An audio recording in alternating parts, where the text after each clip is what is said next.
아홉 번째 말씀입니다. 내 손에 있는 것이 무엇이냐 제목같이 함께 은혜 받는 시간 갖도록 하겠습니다.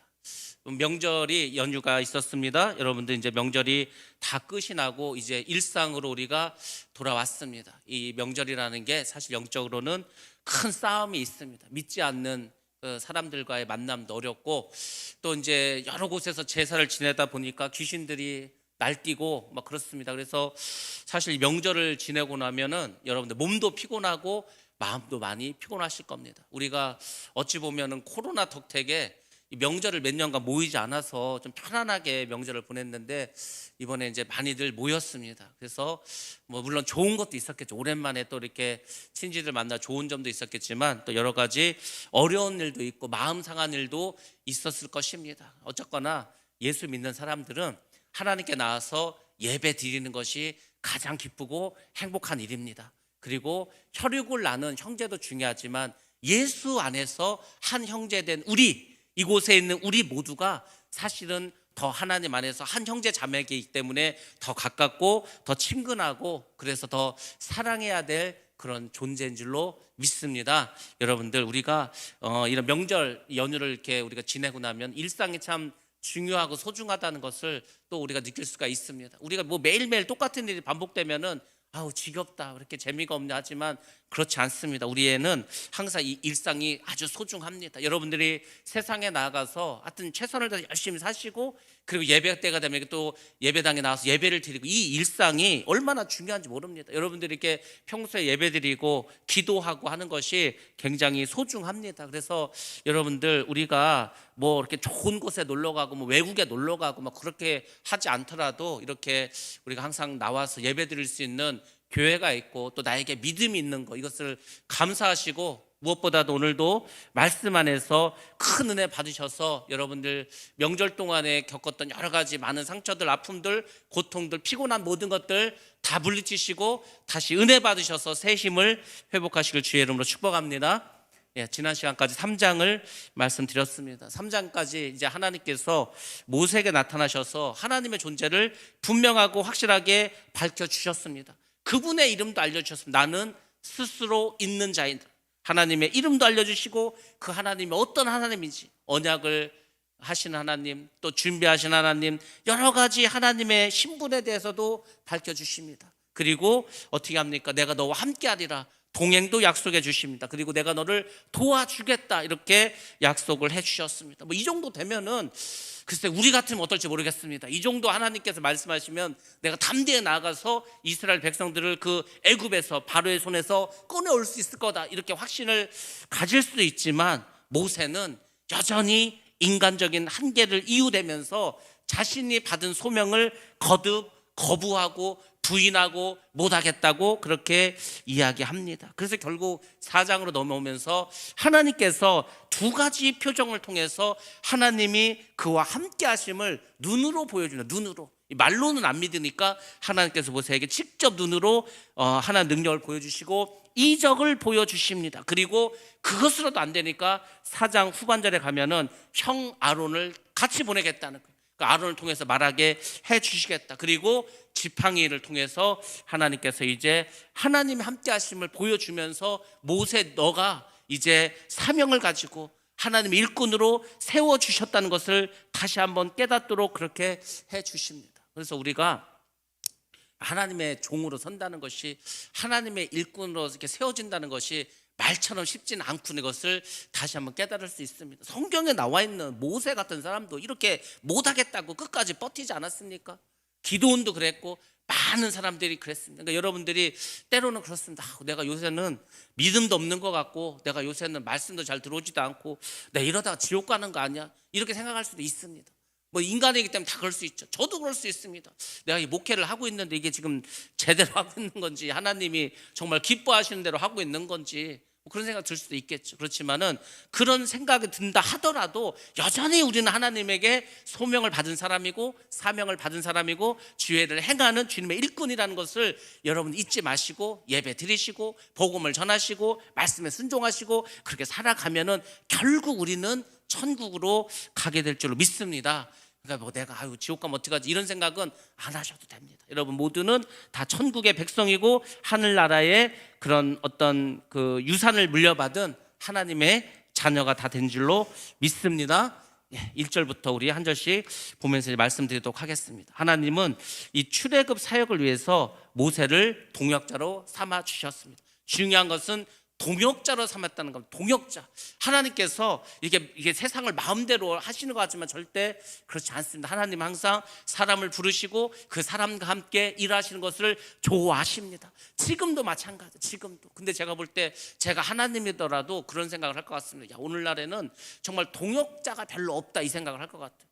동역자.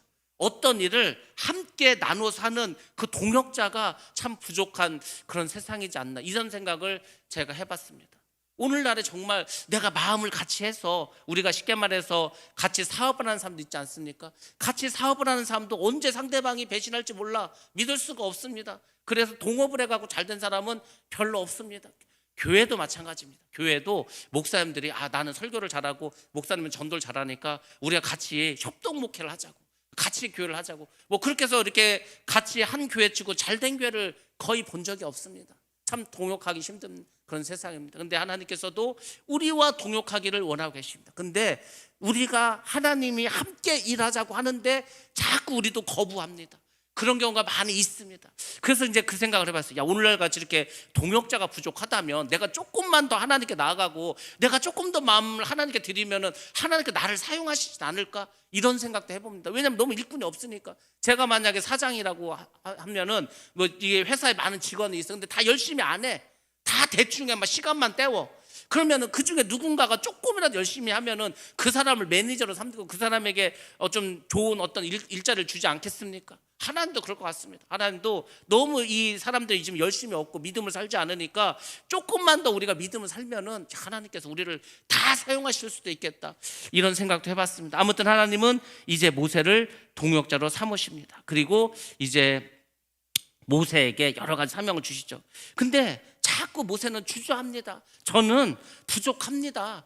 저는 비천합니다. 저는 지금 40년 동안 양을 치고 사람들 만난 적도 없고 더군다나 내가 40년 전에 지금 살인자로 낙인 찍혀서 도망자 신세인데 내가 지금 이스라엘 백성들에 가가지고 애굽 땅에 가서 나를 따르라면 누가 나를 믿겠습니까? 어떻게 보면 모세의 말도 맞습니다.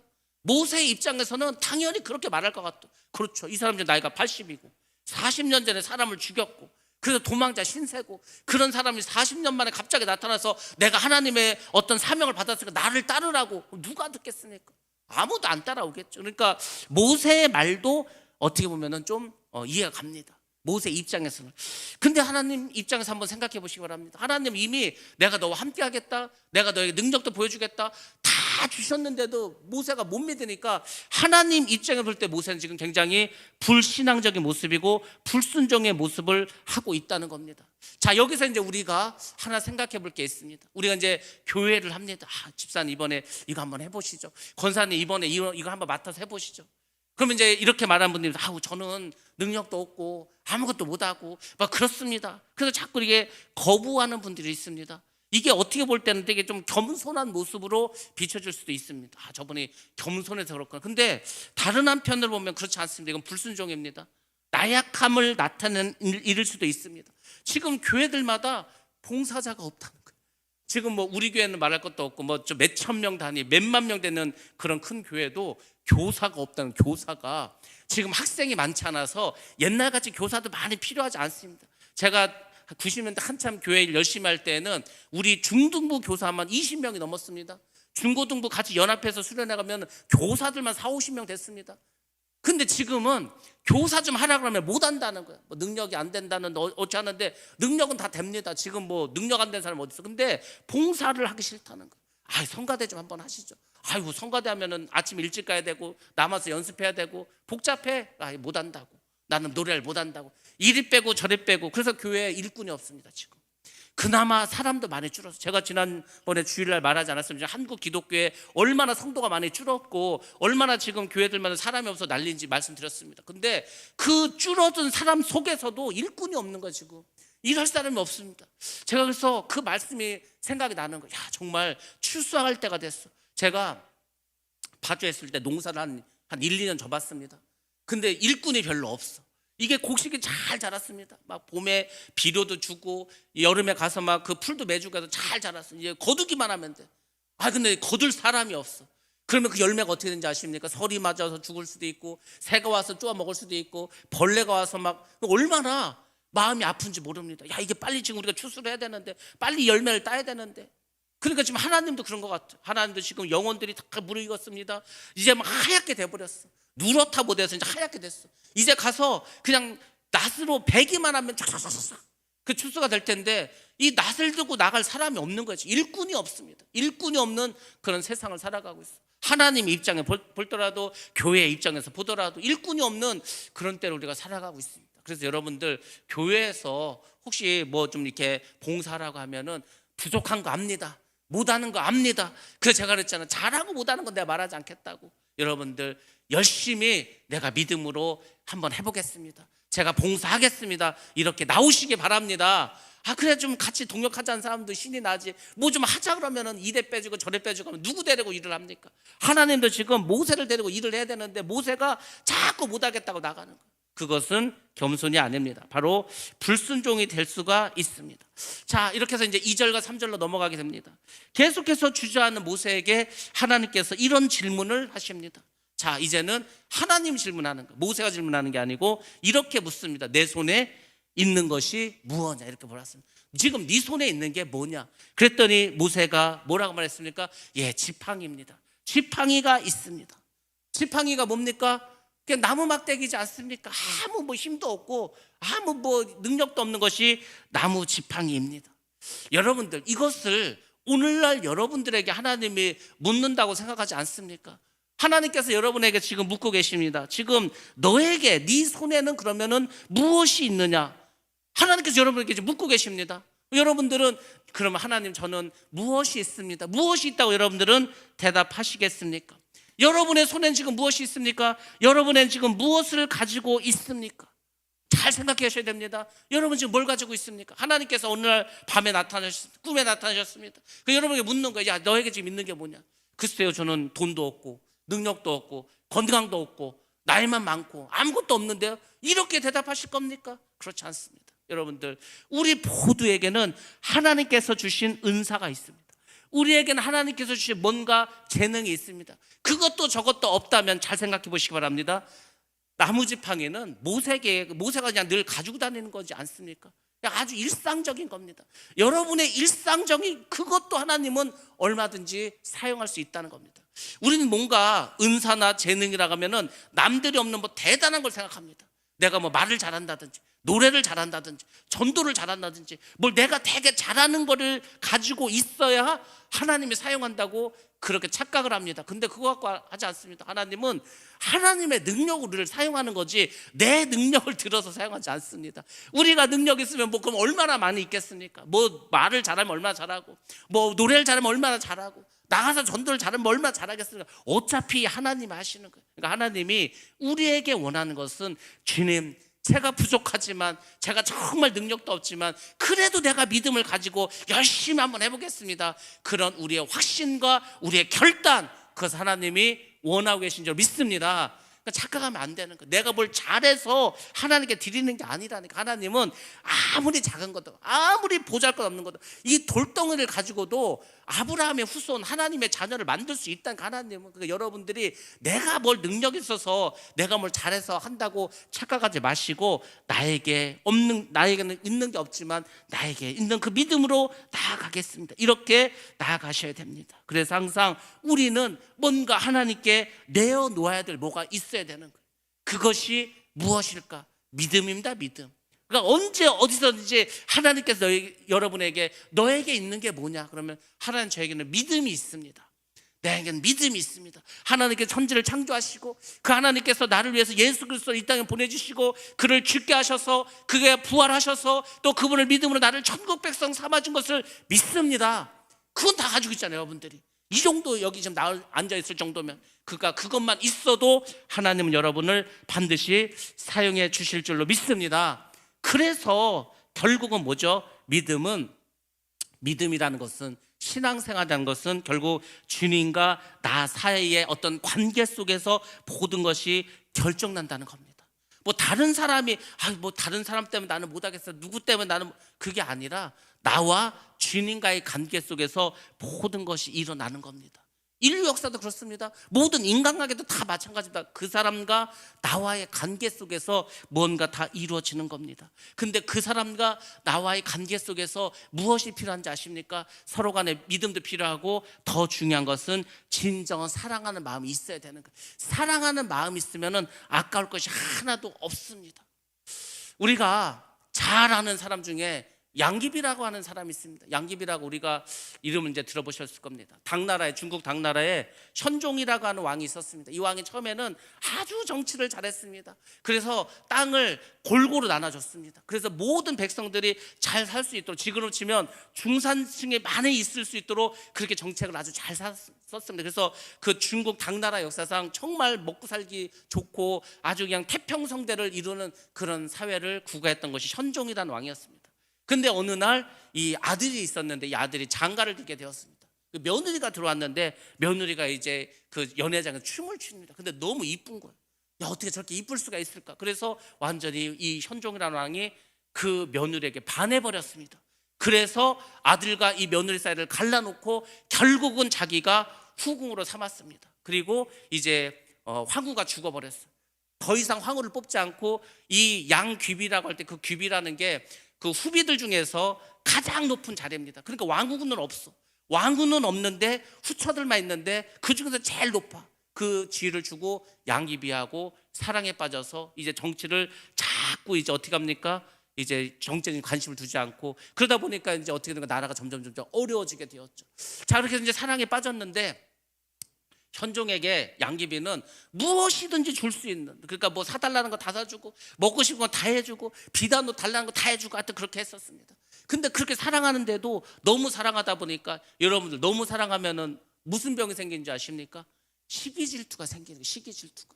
그래서 양귀비가, 이 현종이 어떤 다른 후비하고 이렇게 같이 동거하는 거를 막 그 시기했습니다. 그래서 한 2번 정도 궁 밖으로 내쫓아 버렸어요. 그런데 이제 그 양귀비가 아주 대단한 사람이죠. 양귀비가 이제 다시 왕에게 가야 되는데 밀당을 해야 할 거 아닙니까? 그래서 이제 현종에게 편지를 쓰고 선물을 보냅니다. 근데 그 편지와 선물이 뭐냐면 이겁니다. 전하, 제가 전하에게 드릴 것은 아무것도 없습니다.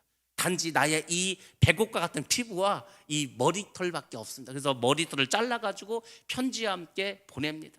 그것을 이제 받아 보는 거예요. 그렇죠. 왕이 뭐 부족한 게 있습니까? 왕이 뭐 더 이상 갖고 싶은 게 있겠습니까? 그래서 양귀비가 자기의 머리를 잘라서 보냅니다. 머리털을 잘라 보냈지만은 그게 의미한 게 뭔지 아십니까? 나는 당신에게 목숨도 드릴 수 있다, 이런 의미입니다, 사실은. 그래서 현종이 다시 그 양귀비를 데리고 옵니다. 그리고 이제 또 그렇게 같이 행복하게 이렇게 살았겠죠. 물론 이제 나중에 양귀비가 죽음을 당하고 현종도 쓸쓸하게 최후를 맞이하게 되고, 당나라는 머지않아서 이제 망하게 되는 그런 일을 겪게 됩니다. 근데 중요한 것은 어쨌거나 나라는 게 망했지만 이 두 사람은 어떤 사람이에요? 정말로 사랑하는 관계였습니다. 아낌없이 드릴 수가 있었습니다. 제가 그 역사를 통해서 한번 이런 생각을 해봤습니다. 예전에 이런 일이 있었습니다. 어떤 분이 자기 교회에서 건축을 해. 요새는 뭐 그런 사람 있지도 않습니다. 건축을 하는데 자기는 돈이 없어. 그럼 건축을 한다는데 뭐 건축을 몰라 합니까? 돈으로 하지. 이 사람은 자기는 돈은 없고, 자기가 뭐 드릴 것도 없고. 그런 와중에 옛날에는 이제 그런 게 있었습니다. 신문을 봤는데 누군가가 눈이 하나 없다는 거예요. 그런데 눈이 없어서 눈을 이렇게 팔면은 누군가가 눈을 자기에게 기증하면 돈을 주겠다고. 그래서 이 사람이 어떻게 수소문해서 병원에 갑니다. 의사한테 자기 눈을 팔겠다는 거예요. 의사가 수술하기 전에 물어봅니다. 도대체 눈을 왜 팔려고 하냐고. 이분이 말하는 거죠. 내가 사실은 교회를 다니는데, 우리 교회에서 건축을 하는데 내가 돈은 없고 하나님께 주님께 드릴 건 없고, 그러니까 뭐 내가 가질 건 몸밖에 없어서 드릴 건 몸밖에 없는데 이게 눈을 팔면 돈을 많이 준다고 하니까 내 눈을 팔겠다고. 그래서 그 의사들이 수술을 하지 않습니다. 그리고 이제 이게 기사가 났습니다. 그것을 저 멀리 미국에 있는 어떤 사람이 읽고서 감동을 받아가지고 그 사람에게 많은 돈을 주고 나중에 그 사람 미국에 오게 해서 자기 집을 다 물려주고 살게 합니다. 여러분들, 정말 우리가 주님을 사랑한다면 눈이라도 하나 빼서 드리는 게 그게 어려운 일이겠습니까? 그렇지 않습니다. 정말 사랑한다면은 눈이라도 빼서 줄 수 있습니다.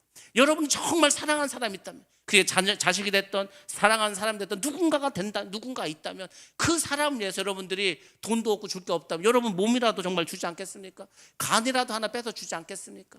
뭐 그런 일들이 많이 있을 겁니다. 여러분들, 우리가 주님과의 나와의 관계 속에서 우리가 믿음이 없다 또는 믿음이 약하다, 이것은 뭔지 아십니까? 결국은 그것은 주님을 사랑하지 않는다는 겁니다. 내가 믿음이 있고 없고는 내가 얼만큼 주님을 사랑하는가 사랑하지 않는가, 거기에 달려 있습니다. 여러분들 다 사랑을 해보지 않았습니까? 정말 사랑하면은 그 사람을 위해서 아까운 게 어디 있습니까? 여러분들 뭐 자식에게 돈을 주는데 아깝습니까? 자식에게 뭘 집을 사주는데 아깝습니까? 더 못 해줘서 문제지. 왜 그렇습니까? 사랑하기 때문에. 그러니까 항상 우리가 그걸 생각하셔야 되는 거예요. 내가 믿음이 있다 없다는 주님과 나와의 사이에서 사랑하고 있는 거 아닌가, 이걸 다시 한번 생각해 보라는 거예요. 하나님께서는 어떻게 하셨습니까? 예수 그리스도를 이 땅에 보내시고 죽게 하셔서 하나님의 사랑을 확증하셨다고 이미 이제 로마서에서 우리에게 말씀해 주셨습니다. 그러니까 하나님은 죽기까지, 나는 너희를 위해서 죽기까지 사랑했다, 이렇게 나오시는 거예요. 이제 여러분은 이제 어떻게 하시고, 여러분들은 하나님은 예수님을 보내셔 죽기까지 해서 우리를 사랑한다고 했는데 나는 그만한 뭘 사랑이 있을까? 나는 정말 하나님을 그만큼 사랑하는가? 이걸 한번 생각해 보셔야 된다. 지금 많은 사람들이 예수를 믿겠다고 교회를 나오고 뭐 주님을 사랑한다 입으로는 떠들어대는데 정말 그런 거 한번 진짜 곰곰이 생각해 봐야 되는 거예요. 우리가 이거를 생각하지 않고, 이 관계를, 주님과 나와의 관계를 생각하지 않고 그냥 신앙생활 한다면, 제가 그랬잖아요. 나중에 예수님이 이 땅에 오셔가지고 이제 우리가 이제 혼인을 해야 되는데, 예수님과 혼인을 해야 되는데 어떻게 살죠? 평생 영원히 사랑하지도 않는데. 그러니까 우리가 되게 막연하게 예수 믿는 거, 사실은 뭐 예수를 믿는다 그러고 주님의 은혜를 뭐 감사한다 그렇게 하면서도 정말 중요한 예수님과의 사랑이, 주님과의 사랑이 나는 있는가, 이거에 대해서 우리가 잘 생각을 하셔야 됩니다. 지금 우리가 예수를 믿는 것이 다른 게 아니라니까요. 예수만 내가 잘 믿어, 그러면 예수님을 사랑하는 겁니다. 예수님을 잘 그렇게 믿고 다른 사람을 사랑하는 사람은 어떻게 되는지 아십니까? 결국 이 땅에 있는 모든 문제들을 다 믿음으로 이길 수 있고 결국 그 사람의 삶이 천국의 삶이 될 수 있다는 것입니다. 그러니까 여전히 내가 아직도 천국의 삶을 살지 못하고 내 마음속엔 두려움이 있고 뭔가 불안함이 있고 뭔가 내가 신앙생활하는데 되게 부족한 것 같다, 그거는 결국은 이런 문제 저런 문제 많은 것 같지만 딱 한 문제로 귀결된다니까. 내가 주님을 사랑하지 않는 거. 아직 사랑을 하는데 그게 너무 약한 거예요. 그래서 여러분들이 정말 내가 믿음으로 살고 싶다, 내가 정말 하늘나라 백성으로 살고 싶다, 나는 이 땅에 정말로 하나님께 순종하면서 말씀대로 살고 싶다, 그렇게 하시면은 주님을 사랑하시기 바랍니다. 주님을 더 사랑하시기 바랍니다. 그 사랑이라는 게 어찌 보면 제가 의지로 되기 어렵지만은, 그러니까 그 사랑을 여러분 하시려면은 먼저 그 사랑을, 그 은혜를 받으셔야 되는 거예요. 여러분들이 아직까지 내가 하나님께서, 주님께서 나를 위해서 죽으셨다는 그 하나님의 사랑을 잘 깨닫지 못해서, 그게 아직도 나에게는 좀 잘 안 와다, 그것이 나에게 어떤 감동을 주지 못해. 그렇기 때문에 여러분들이 그 사랑을 알지 못하는 겁니다. 그러니까 여러분들이 다른 게 아니에요. 우리 믿음은 그겁니다. 결국 하나님께서 나를 이렇게 사랑하신다고 하는데, 그래서 목숨까지 이렇게 우리를 나를 위해 주셨다고 하는데 내가 그것이 이해도 되지 않고 깨달아지지도 않고 잘 모르겠습니다. 하나님 나에게 그걸 알게 해 주옵소서. 그것이 바로 은혜입니다. 하나님이 나를 사랑하신다는 것을 내가 깨닫는 것, 그것이 은혜인 줄로 믿습니다. 그래서 은혜를 받은 사람은 자기의 모든 것을 하나님께 드릴 수가 있는 것입니다. 그리고 제가 루마니아에 있는 그 목사님 말씀드리지 않았습니까? 그 목사님도 14년 동안 감옥에 있으면서도 얼마나 고문당하고 맨날 주사로 마취해가지고 사람 정신을 혼미케 하고 말씀을 잊어버리게 하고, 그렇지만은 그 14년 동안 감옥에 있으면서 나오면서 뭐라고 하셨습니까? 야곱이 라헬을 사랑함으로 7년을 하루와 같이 여겼더라. 그 말씀에 빗대서 내가 하나님을 사랑함으로 내가 14년 동안 감옥에 있었는데 하루와 같이 여겼더라, 그렇게 고백하지 않았습니까? 그러니까 여러분들 지금 삶이 어렵고 힘들고 이런 거는 누구나 다 마찬가지. 돈 많은 사람은 걱정 없는지 아십니까? 건강한 사람은 걱정 없는지 아십니까? 아주 힘 있고 능력 있는 사람은 아무 걱정 없이 세상 사는지 아십니까? 더 많습니다. 더 많습니다. 모든 사람은 이 세상을 살아가 있기 때문에 어려움과 고통과 다 문제가 있습니다. 다 문제는 있어. 근데 이 문제 속에서 내가 벗어날 수 있고 여기서 해방될 수 있는 일은 다른 것이 아니라 하나님과 내가 어떤 관계에 있는가, 내가 주님을 얼마나 사랑하고 있는가. 이 문제만 해결되면은 모든 문제는 해결될 줄로 믿습니다. 계속 비관하고 나약한 모세에게 하나님은 이제 표적을 보여주십니다. 네가 그렇게 못 믿겠냐? 네가 아직도 그렇게 용기가 안 나냐? 네가 아직도 그렇게 두렵냐? 그럼 내가 너에게 이제 눈으로 보여줄게. 첫 번째가 뭔지 아십니까? 지팡이를 던졌습니다. 지팡이를 던지라 했습니다. 지팡이를 던지니까 지팡이가 뭐로 변했습니까? 뱀으로 던졌어요. 뱀으로 변하니까 모세가 어떻게 했습니까? 두려워서 피했습니다. 자, 지팡이는 무엇입니까? 나무 막대기지 않습니까? 그렇지만은 하나님은 아무 능력도 없고 아무것도 아닌 그 나무 막대기를 통해서 하나님의 무한하신 능력을 보여주셨습니다. 하나님이 함께하는 사람은 그거에 결국은 그 사람은 보잘것없다니까요. 그 사람은 나무 막대기와 같아. 아무 힘도 없고 능력도 없어. 가진 것도 없어. 근데 아무것도 없지만 무한한 능력을 가지신 하나님이 그와 함께하면은 그 사람은 얼마든지 변화된다는 것입니다. 여러분 다 마찬가지라니까. 그러니까 여러분들이 그 은혜를 먼저 받으시기 바랍니다. 하나님, 나는 정말 아무것도 없습니다. 가진 것도 없고 능력도 없습니다. 그렇지만 주님이 나와 함께하심을 믿습니다. 그래서 하나님의 그 무한하신 능력이 나에게 임함도 믿습니다. 그것을 사도 바울은 깨달았습니다. 그래서 사도 바울은 이렇게 고백을 합니다. 고린도후서 4장 7절 말씀입니다.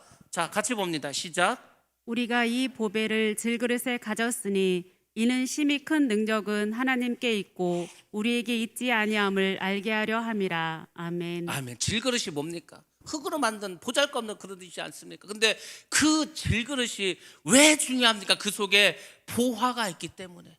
나는 별것 없습니다. 나는 그냥 진흙으로 지어진 보잘것없는 존재입니다. 근데 내 안에 하나님이 살아 계시면 그 하나님의 능력으로 내가 능력을 갖게 되는 것입니다. 여러분들, 그래서 여러분의 가치는 다른 게 올려주는 게 아닙니다. 여러분의 가치는 내 안에 성령이 계시는가, 내 안에서 하나님께서 역사하고 계시는가, 그것을 통해서 우리의 능력과 우리의 모든 것이 평가된다는 것을 꼭 기억하시기 바랍니다. 자, 여기서 또 우리가 하나 생각해 볼 게 있습니다. 왜 지팡이가 뱀으로 변했을까? 뱀은 우리가 잘 아는 것처럼 사단을 상징합니다. 바로 애굽을 상징하고 있습니다. 뱀처럼 이 사단은 무섭습니다. 두렵습니다. 그리고 아주 잔악한 그런 상대입니다. 그렇다 하더라도 하나님의 명령 한마디로 우리가 순종하면은 얼마든지 그 악한 세력을 무력화시킬 수 있다는 것을 하나님께서는 모세에게 알려주시고 가르쳐주고 계시는 겁니다. 여러분들, 우리가 인생을 살아가다 보면은 뱀과 같은 존재를 만날 때가 있습니다. 정말 힘든 그런 때를 만날 수도 있습니다. 그렇지만은 하나님께서 그까짓 그 뱀을 못 이기겠습니까? 그까짓 그 사단을 못 이기겠습니까? 나는 못 이길 수 있습니다. 그렇지만 나와 함께 하시는 하나님은 얼마든지 이길 수가 있습니다. 그래서 여러분들, 정말 여러분들이 이 세상을 믿음으로 살기 원한다면 순종하시기 바랍니다. 항상 하나님이 하시는 말씀, 그 명령대로 살아가시기 바랍니다. 그러면 여러분을 괴롭히는 그 악한 존재들 다 무력화시킬 줄로 믿습니다. 아무리 덤비고 까불어도 아무것도 아니라니까요. 예수의 이름으로 물리치면 다 떠나갑니다. 근데 사람들이 그걸 못 해가지고 두려워하고 거기서 절절절절 떨고 있습니다. 그 하나님께서 모세에게 그것을 알려주셨습니다. 4절에 가면 이런 말이 나옵니다. 하나님께서 그 뱀을 집으라고 말합니다. 그럼 우리가 상식적으로 생각할 때 뱀은 어디를 집어야 됩니까? 뱀을 잡아보셨습니까? 뱀을 잡으면 어딜 잡아야 돼? 뱀은 머리를 잡아야 될 거 아닙니까? 머리를 잡아야 공격을 못 할 거 아니에요. 머리를 잡아야 우리를 물지 않아서 그 독을 퍼지지 못하게 할 거 아닙니까? 그런데 하나님은 모세에게 뱀을 잡으라는데 어디를 잡으라고 합니까? 뱀을? 이게 중요하다니까. 이게 핵심이라니까. 뱀이 어디를 잡으라고 했습니까? 꼬리를 잡으라고 한 거예요. 그럼 하나님이 몰라서 그랬을까? 하나님은 뱀의 습성을 몰라서 머리가 아니고 꼬리를 잡으라고 했겠습니까? 그게 아닙니다. 하나님이 몰라서 그런 게 아닙니다. 이해가 안 될 수도 있습니다. 이게 무엇을 뜻하는지 아십니까? 하나님께서 모세를 테스트하신 겁니다. 하나님은 시시각각 어떤 상황에서도 여러분의 믿음을 테스트하십니다. 지팡이 던졌더니 뱀으로 변했어. 그것도 참 신기하다. 어떻게 지팡이가 뱀으로 변하지? 하나님 능력이 많으시네. 이것에서 끝나는 게 아닙니다. 뱀을 집으라는 것도 두려운데 머리도 아니고 꼬리를 잡으라고 했습니다. 그때 모세의 마음속에서 어떤 마음이 들었을까? 왜 꼬리를 잡으라고 하실까? 모세가 지금 40년을 광야 생활을 했는데 뱀을 안 만났겠으면, 광야에 독이 많은 뱀이 얼마나 많은데 무수히 많은 뱀을 만났을 것입니다. 어쩔 땐 지팡이로 뱀을 막 짓누르기도 하고, 아니면 뱀의 머리를 때려 죽이기도 하고, 얼마나 많이 했겠습니까? 그러니까 모세도 뱀은 꼬리가 아니라 머리를 잡아야 되는 것을 당연히 알고 있었을 것입니다. 그럼에도 불구하고 하나님께서는 어떻게 했습니까? 모세를 테스트해서 꼬리를 잡으라고 했습니다. 순종과 믿음은 인간의 생각을 항상 벗어날 때가 많다는 거 꼭 생각하시기 바랍니다. 나의 상식을 벗어날 때도 많이 있다는 것을 생각하시기 바랍니다. 그러니까 우리가 기도할 때 그런 경험을 많이 했습니다. 내가 이렇게 기도를 합니다. 기도를 하면서 우리는 어떤 생각을 솔직히 하는지 아십니까? 내가 기도를 하면서 그 기도의 답을 내가 만들어. 그 참 신기하지 않습니까? 대부분 우리는 그렇게 합니다. 하나님, 이런 문제가 있습니다. 기도를 해. 해결책이 있을 거 아닙니까? 그 해결책을 자기가 기도하면서 말을 해. 자기가. 그래서 하나님, 이렇게 해주세요. 그러니까 우리가 거기서 빨리 벗어나야 됩니다. 우리는 어떤 문제가 있어, 하나님께 해결을 해달라 그러면 하나님의 방법으로 해결하게 해달라고, 하나님께서 가장 하나님의 방법으로, 하나님이 원하신 방법으로 해결해달라고 해야지. 그것을 하나님, 이런 문제가 있으니까 이렇게 해서 해결해 주세요. 그게 뭐 기도입니까? 그건 기도 아닙니다. 절대 그건 기도 아닙니다. 하나님은 그런 기도 들어주시지도 않습니다. 하나님은 뭔가 문제가 있을 때 우리가 하나님께 고하면 하나님께서 그걸 들으십니다. 그리고 하나님께서 그걸 당연히 해결해 주시죠. 근데 그냥 해결해 주시면 하나님을 도깨비방망이로 생각할 거 아닙니까? 그래서 하나님은 항상 우리를 테스트하십니다. 그냥 주지 않습니다. 뭔가 우리에게 말씀을 주시는 거. 아니, 눈먼 자에게도 그렇지 않습니까? 침을 뱉어서 진흙을 이겨서 눈에 바릅니다. 그리고 뭐라고 합니까? 실로암에 가서 씻으라. 아니, 실로암에서 그동안 안 씻어봤습니까? 실로암에 가라는 거예요. 그 말도 안 되지만 갔습니다. 그 씻었습니다. 그랬더니 눈을 뜨게 되었습니다. 다 그런 겁니다. 믿음은 순종할 때 어떤 결과가 나타나는 거. 기적은 항상 그 말씀대로 순종할 때 이루어지는 것입니다. 그게 아니면 아무 일도 벌어지지 않아요. 그 성경에 있는 이야기를 그냥 보지 마시기 바랍니다. 무조건 순종하는 자가 항상 기적의, 축복의 주인공 되신 것을 여러분들 기억하시기 바랍니다. 근데 자꾸 우리는 내 생각으로 보려고 하는 거예요. 아니, 왜 자꾸 꼬리를 잡으라고 할까? 머리를 잡아야 되는데. 모세는 그렇게 생각할 수도 있었습니다. 하나님께서는 하나님의 명령대로 순종하면 하여튼 하나님께서 모든 것을 해결해 주십니다. 꼬리를 잡는 순간 어떻게 됐습니까? 꼬리를 딱 잡았습니다. 믿음을 가지고 잡았겠죠. 그랬더니 그것이 다시 뱀이 지팡이가 되었습니다. 자, 뱀이 다시 지팡이가 되었다. 이것은 무엇을 의미합니까? 크게 세 가지를 말합니다. 첫 번째로는 하나님의 말씀에 전적으로 순종하면은 이 세상의 그 어떤 문제도 다 이겨낼 수가 있다. 이것을 우리에게 먼저 말씀해 주십니다. 그러니까 막 뱀 징그럽고 두려운 존재를 하더라도, 더군다나 머리가 아니고 꼬리를 잡다 하더라도 정말 말도 안 되지만은 여러분들 믿음으로 하면은 하나님 그 문제를 해결해 주신다는 겁니다. 두 번째로는 애굽, 바로 뱀이죠. 이 압제에서 이스라엘을 구원해 주시고 해방시켜 주신다는 겁니다. 뱀이 다시 지팡이로 변했다는 것은 하나님께서 그 두렵고 그 압제되고 그 고통스러운 데서 다시 회복시켜 주시겠다는 것을 우리에게 보여주는 겁니다. 그리고 세 번째로는 이 세상에 아무리 큰 세상의 권력이 있다 하더라도 하나님의 섭리와 하나님의 경륜 아래에 있다는 것을 말씀해 주고 있습니다. 그러니까 여러분들이 자꾸 큰일 났다 큰일 날 거 하나도 없습니다. 뭐가 그렇게 큰일 납니까? 정말 큰일 난 일이 뭔지 아십니까? 정말 큰 일이 뭔지 아십니까? 여러분들이 정말 괴로워하고 고통스러워하고 정말로 큰 일이 뭔지 아십니까? 전쟁이 아닙니다. 망하는 게 아닙니다. 죽는 게 아닙니다. 구원받지 못하는 겁니다. 구원받지 못하는 것보다 더 큰 일이 있습니다. 더 큰 일이 있습니까? 그거보다 더 큰 일이 있습니까? 정말 큰 일은 다 구원받지 못하는 거예요. 여러분이 구원을 받았다면은 여러분에게 가장 큰 일을 해결한 겁니다. 나머지 일은 다 소소한 일입니다. 그냥 여러분의 믿음으로 그냥 나가면은 조금 내가 피곤할 수도 있고 힘들 수도 있고 조금 고통스러울 수도 있다 하지만 그래도 내가 구원을 받았는데, 내가 하나님 나라의 백성인데, 하나님 함께 하시는데, 하늘나라의 상속자인데 뭐 이렇게 두렵습니까? 여러분들이 믿음으로 나아가시면은 해결해 주십니다. 5절로 넘어갑니다. 하나님은 이스라엘 백성이 모세의 말을 듣게 하기 위해서 세 명의 족장, 그러니까 아브라함의 하나님, 이삭의 하나님, 야곱의 하나님을 다시 한번 언급해 주십니다. 그러면서 하나님이 하고 싶은 얘기는 뭐냐면 이것입니다. 출애굽은 필연적인 것이다. 반드시 이루어져야 될 것이다. 이것을 다시 한번 알려주시는 겁니다. 왜 그런지 아십니까? 왜 출애굽이 필연적이고 반드시 일어나야 될 일입니까? 간단합니다. 하나님께서 아브라함과 이삭과 야곱에게 그렇게 약속하셨기 때문입니다. 하나님은 약속을 하시면 반드시 이루어 주신다니까. 왜 예수님께서 다시 이 땅에 오셔야 될까? 간단합니다. 그동안 너무 많은 약속을 하셨어. 예수님께서 이 땅에 초림하셔서 우리의 죄를 사해 주시고 구원자로 오신다, 이 말씀보다 예수님께서 심판주로 다시 오실 거라는 것은 성경에 훨씬 더 많이 나와 있습니다. 요한계시록은 그 전체가 다 예수님의 재림에 대한 글이라고 볼 수 있어요. 예수님 그분조차도 다시 올 것이라 말씀하셨습니다. 사도 바울도 말했습니다. 베드로도 모든 주님의 제자들 전부 다 예수님 다시 오실 거라고 말했습니다.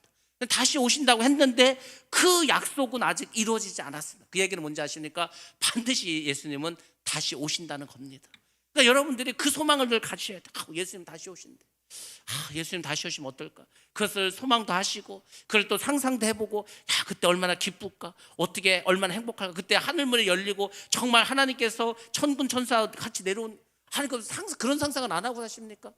여러분에게 가장 큰 소망을 주는 게 바로 그건데, 예수님의 재림인데 그건 별로 생각 안 합니까? 그러니까 예수를 믿어도 가장 좋은 선물, 가장 좋은 거는 우리가 잘 생각하지 않습니다. 하늘나라도 마찬가지지 않습니까? 하늘나라에서 영원히 사는데, 하늘나라 영원히 사는데 하늘나라는 생각 안 하십니까? 하늘나라를 자꾸 생각하시고 하늘나라를 소망하시기 바랍니다. 왜 그런지 아십니까? 그러면 이 땅의 것이 다 그냥 별거 아닌 게 됩니다. 별거 아닌 게 돼. 요한계시록을 여러 번 공부하면, 여러 번 요한계시록 그 말씀 들으면 어떻게 되는지 아십니까? 그렇게 세상에 대해서 별로 그렇게 욕심도 없습니다. 세상에 대해서 그렇게 뭐가 부러울 것도 없고 세상에 두려울 것도 없고, 그렇습니다. 그냥 왜 죽으면 천국 갔는데, 주변 천국에서 영원히 살아갔는데, 근데 예수를 믿는 우리가 여전히 뭔가가 문제가 있고 뭔가가 두려움이 있고, 그거는 둘 중에 하나라니까. 하늘나라에 대한 소망이 없든지 하나님 주님에 대한 사랑이 부족하든지. 그러니까 여러분들이 힘써야 될 것은 다른 게 아닙니다. 늘 하늘나라에 대한 소망을 가지시고 주님을 더 사랑하시기 바랍니다. 그 기저에 믿음이 깔려 있는 거예요.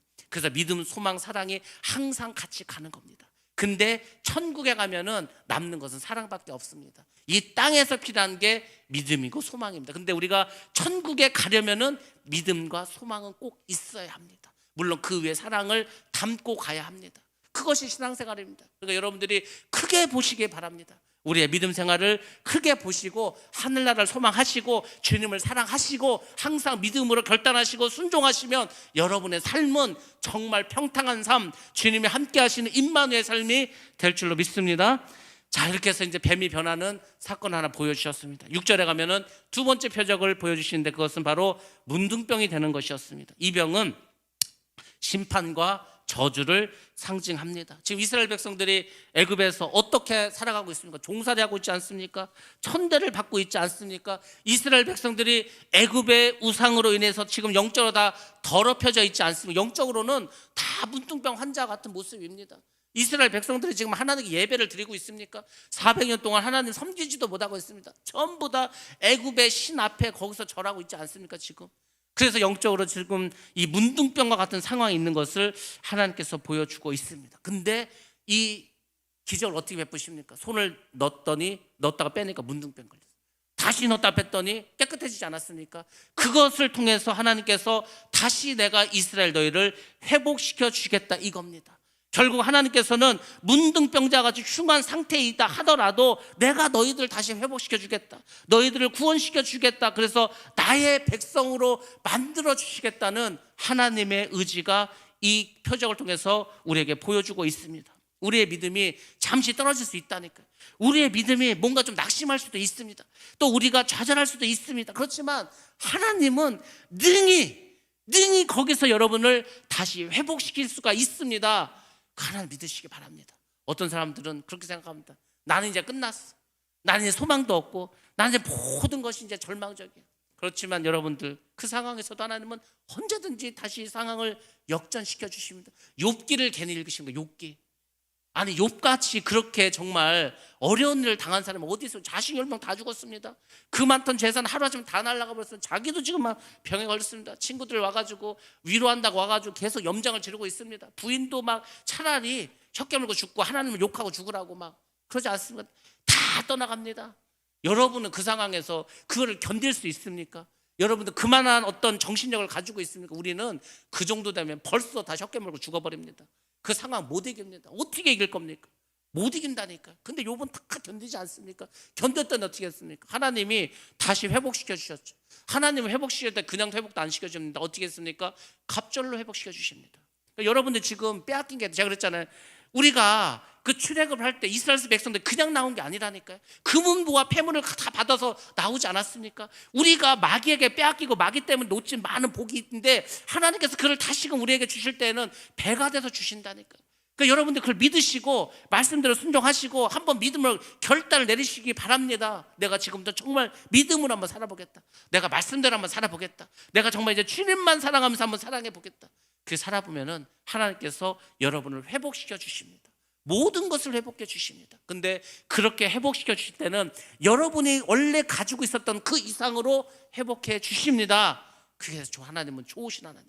하나님께서 지금 이스라엘 백성들에게도 뭔가 회복시켜 주시겠다는 겁니다. 8절로 넘어갑니다. 지팡이가 뱀이 되는 표적과 이적을 보여주셨습니다. 근데 그것은 애굽의 술객들도 할 수가 있었습니다. 그래서 이제 바로 앞에 갔을 때 지팡이 던져서 뱀이 됐는데 그 애굽의 술객도 따라하지 않았습니까? 그게 뭔지 아십니까? 마귀와 귀신도 능력이 있다는 겁니다. 마귀와 귀신이 능력이 없으면 무당이 어떻게 병을 고치겠습니까? 무당이 어떻게 귀신을 내쫓겠습니까? 다 능력이 있습니다. 지들도 자기들끼리도 다 이렇게 계급이 있어. 더 세고 더 능력 있는 귀신이 있습니다. 어린아이 같이 아주 약한 그런 귀신도 있습니다. 여러분들 귀신들도 다 능력이 있다니까. 그리고 자꾸 하나님을 따라서 합니다. 오죽하면 적그리스도라고 하지 않습니까? 예수 그리스도를 이렇게 흉내내는 거 나중에. 하나님을 흉내내는, 그래서 사람을 미혹하는 능력을 가지고 있습니다. 저는 이 미혹에 대해서 갈수록 좀 긴장을 합니다. 야, 정말 어떻게 이렇게까지 나오면, 요즘 그렇지 않습니까? 짝퉁을 너무 잘 만들어서 전문가도 문제 헷갈리는 거예요. 도대체 어떻게 그 짝퉁을 만들 때 바늘수까지 다 세가지고 바늘수 똑같이 만들어서 하거든요. 그러니까 전문가들도 이거 구별을 못하는 거예요. 근데 앞으로 그런 어떤 미혹이 일어납니다. 이게 하나님인지 마귀인지 구별을 못하는 거예요. 알 수가 없는 거예요. 똑같이 나타납니다. 그래서 여러분들이 미혹당하지 않도록 항상 힘쓰셔야 됩니다. 그러니까 뭐죠? 이 뱀이 그 지팡이가 뱀으로 바뀌는 것은 그 정도 가지고는 사람들이 모세를 인정하지 않는다는 거예요. 그래서 하나님께서 문둥병 이적을 보여주지 않았습니다. 이것은 감히 애굽의 술객들이 흉내내지 못합니다. 왜? 이것은 신적인 역사입니다.